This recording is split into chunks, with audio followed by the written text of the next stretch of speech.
Hello, what is up guys? It's the Lego guy here, and today I'm going to be showing you all how to put together a 3D printed beast ball from the Pokemon games. If you want to make one of these for yourself, as I'd assume you probably would be if you're watching this video, you can find it on my Thingiverse page. I will leave a link down in the description. The model is completely free if you don't know how Thingiverse works. And if you're coming here to this video from the Thingiverse page, hi. I do other videos and stuff. There's more than this, you know. You go check it out. Anyway, that's enough for me. Let's just get right into it. Okay, so the first color we're going to be printing are some black pieces, specifically these two inner shell pieces right here, and this pin. Now when you go on to print these, you're going to notice that there are two different versions of each. There's a supported version and a non-supported version. Now the only difference between the two is that the supported one obviously has pre-built-in supports. I actually find that these aren't great and don't work the best, so I would say you're probably better off doing the unsupported ones and making your own supports. But I did leave both versions in the list of files, so you can decide which one you want. Now, when you're printing these, you're basically going to print them upright, like that. And then just if you're doing the not supported ones, make sure that this lip here is very heavily supported. And the only other place you should really need supports are in these little holes here. And the same thing obviously goes for this one. One suggestion I can make, don't put support in this little hole. Don't do that. Because if you do, I've oftentimes broke different parts off the back just trying to get the tiny bit of support material out of there. And it's such a small hole that you're not really going to have to worry about it breaking. And another thing about it is this hole isn't actually used in the model. It could be completely filled in. So if you don't put support material there and it's kind of droopy or not well formed, no problem. And then the last piece is this hinge pin. And you are going to print it upright, just like this. I would put 2 layers of rafts and then just turn on supports, and that should be enough to hold it up. And then just obviously be very careful breaking it out of the support material because it is very thin and very brittle. So the first thing we're going to do to put these together, we're going to take our 2 pieces, just kind of put them together like this, and they just kind of sit like that, okay? Then we're going to take our hinge pin, and you're going to notice on this hinge pin there's like that flat area, right? See that? Now we want this to go in just like that, so that the flat area, that kind of beveled area, I guess you would say, matches up with this curve. Now you're going to be very careful putting this one in. Be very gentle with it because that hinge pin is extremely brittle. Alright, there we go. Once we have it in, just like that, we can take some super glue, and we're just going to put a tiny little dot on each of these 2 just to lock that pin in place. Do not overdo it. Be very gentle because you really don't want that glue to be too much and to seep into the cracks here, because if it seeps into the cracks, then the ball won't be able to properly open, and you also don't want it to get kind of on that lip because then you might glue the 2 halves shut. So just be very, very careful doing this, and you should be fine. Alright, so hopefully you can kind of see that area there where I just put a tiny bit of glue. And if you can't, then that just goes to show how little glue you really should be putting in. Now while we let that dry a little bit, I can talk about the next 2 pieces we're going to deal with, and these are the button pieces. And there's 2 parts of this. There's an outer button and an inner button. Now for this outer button, you're just going to print it flat, just like this. You need to turn on supports, because you can see in there's a tiny little lip. But if you just turn on supports, it should print just fine. And I didn't use rafts on this, even though there's very little bed surface area. It just works fine. And then for the inner button, print it like that, flat side down, and also turn on supports because there is that lip. And these 2 are obviously printed in just plain white. And then the outer button goes around the inner button, just like that. Alright, now that we've let this dry a little bit, you can open and close it, just like that. And we want to make sure that we put this button part on the top shell. This is very important. Don't make the mistake the Pokemon trading card did and put the button on the bottom. It's supposed to go on the top. And when you look at the ball kind of open, or the cage, whatever, this part, this is the bottom one, this thing is the top thing. So I'm just gonna flip this upside down to demonstrate. So we have this here, we're gonna put it in that one. And then when you put it in, you'll notice on the back, come on, there are these little kind of posts on the back, and they kind of have a curve up to the post and then flat. The flat part goes on top, so this is very hard to do. Goes kind of like that, and then it just, see a whole kind of slot right there, literally just slots right into there. Push it down, and there you go. Now obviously we need to glue that into place. I was just kind of showing you exactly how it goes. And again, for glue, you really don't need a lot, just a tiny little bit right in this crack, right here, right at the bottom. Be gentle, don't overdo it. And then this kind of fits in there. Jiggle it around a little bit. So now that we have that, we need to let those dry a little bit, and then we can start assembling the top, the actual shell parts that we're gonna see. So for the outer shells, we have these two pieces here.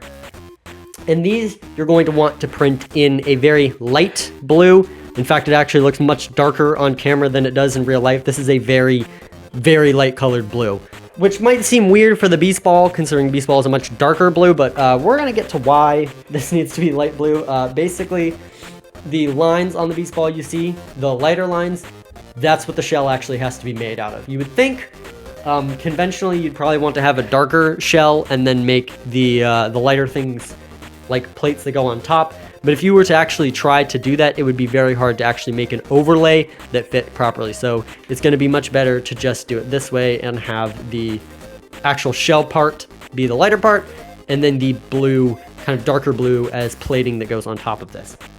Now you notice I have these marked as T and B for top and bottom. Technically, these are the same. Technically, these should be interchangeable.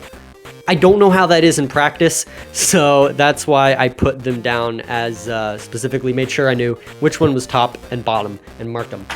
And as long as you put the marking on kind of a lowered in area like that, you should be just fine. Now onto these, we have some kind of yellow rings, which are these banana looking things. And again, I have also marked these, or tried to mark them where they should go. So this one goes on bottom left, this one's bottom right, you know, top right, etc., etc. These are obviously printed in yellow, and the way I printed these was basically putting them upright, just like that, and then obviously printing support material underneath. Now, when you do that, the one thing to make sure of, this end part is very, very brittle. So when you do that, make sure that you aren't super generous on your supports, because if you have supports that kind of wrap around this, as you'll sometimes get, just kind of fully envelop it to hold it down, you're gonna end up breaking some of these.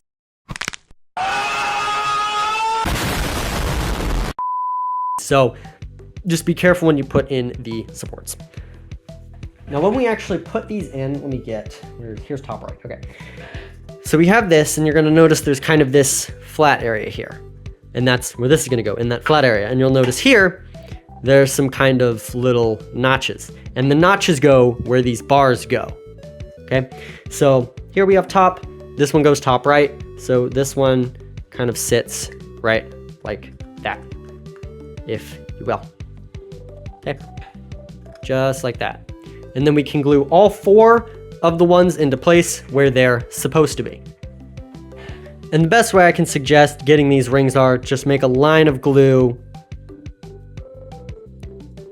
just like this, and then taking the yellow piece and just kind of putting it in the position here.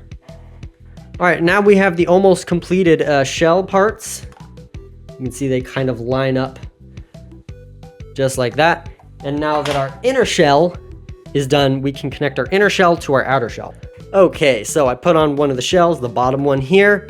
I'm gonna show you how to put on the top one, which is really self-explanatory. I mean, it's just kind of like glue it in, there you go. More specifically, what I like to do, firstly, open it up, and that's just so you know you have your top and bottom. Just be careful, because you really don't want to glue a bottom where a top should be and a top where a bottom should be, because especially if you use super glue, you're gonna have to reprint the whole dang thing just to get it right. So what I like to do when I put the glue down, firstly, big old dollop of glue on top, a lot of glue up there, then some glue around the front here, and then some kind of in these posts areas on the side. So I like to put it. Then, keeping it open, we can take our top shell. We put our top shell right on here, kind of line it up.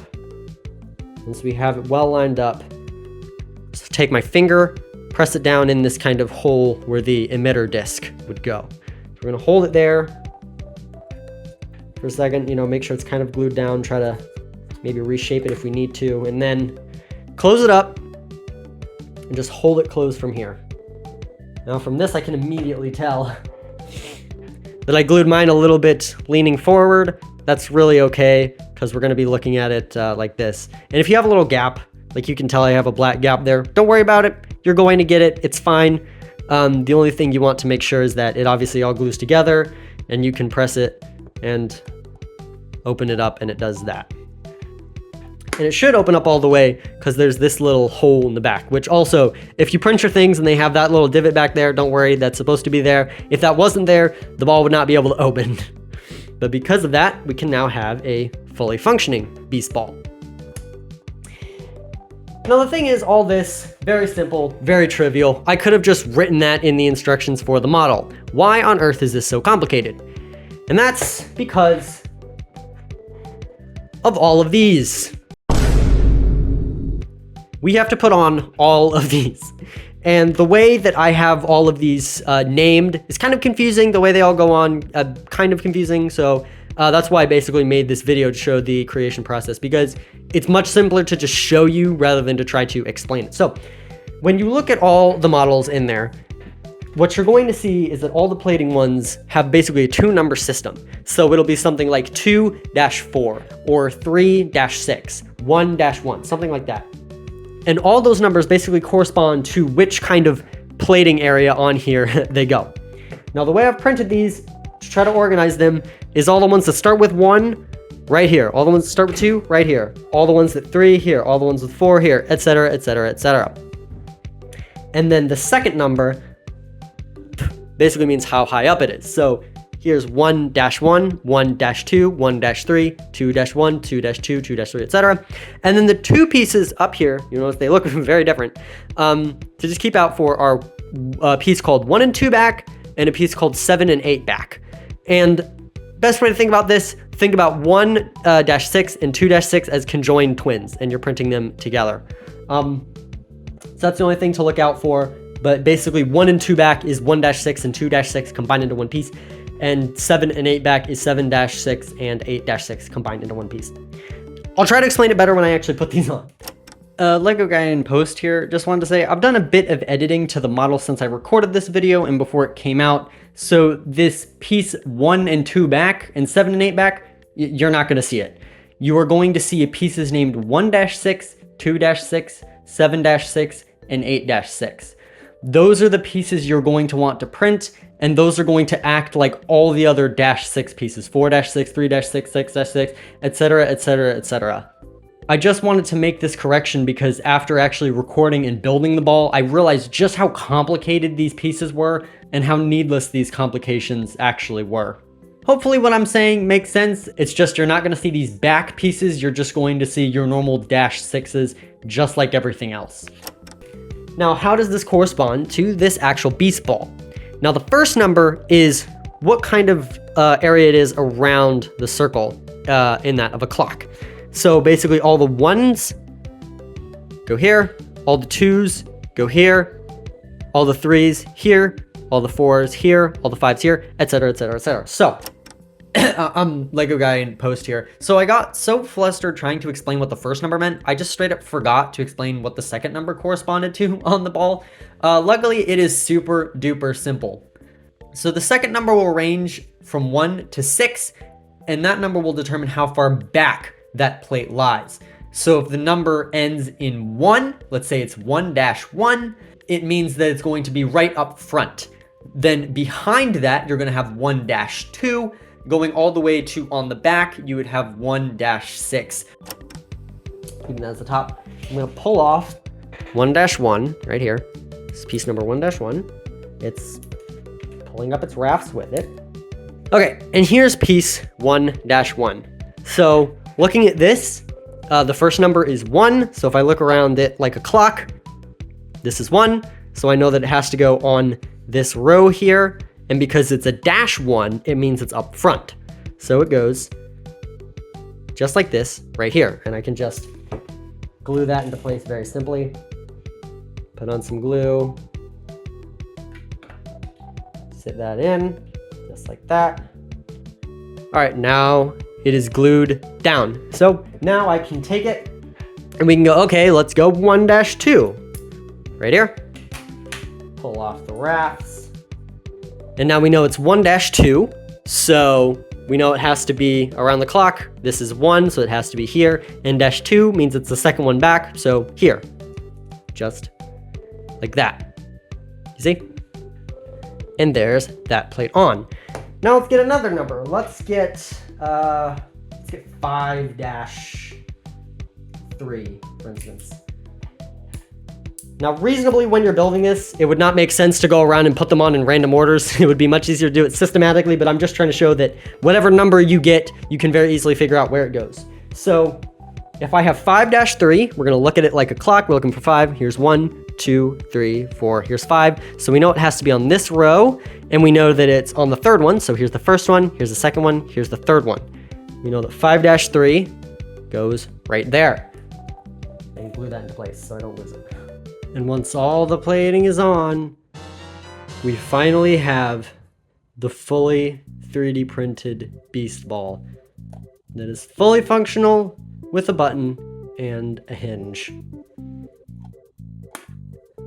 Now, as you probably can tell by all these Pokeballs behind me, I don't know, maybe you can see them, but I am trying to recreate every single Pokeball as a 3D printed form that has a button and hinge so it can open and close based on the normal Pokeball model. I'm not sure who by. I'll leave a name over here. This guy, he made this model. But anyway, I've been taking those and I've been turning that into every single Pokeball because I think the design is just really great and he only designed just a few. So if you want to see me design a ball that isn't already up there, hey, leave a comment, let me know. I read the comments. Also, if you have any questions or concerns about putting this specific ball together, again, please let me know. I will do my best to answer them. If you thought this video was cool or helpful or you really like the model, hey, give the video a like. It really helps me out and it helps it spread to other people so more people can make this ball. Also, if this kind of content is cool and you want to see more of it, be sure to subscribe and turn on notifications because with such a small channel like mine, if you don't, YouTube is just, it's not going to recommend you my content ever again. If you want ever a chance to ever see anything that I will ever do, subscribing is the only way YouTube is going to show you more of my content. But anyway, that is going to be the end of the video. Thank you guys so much for watching. I hope you enjoyed, and I will see you in the next one.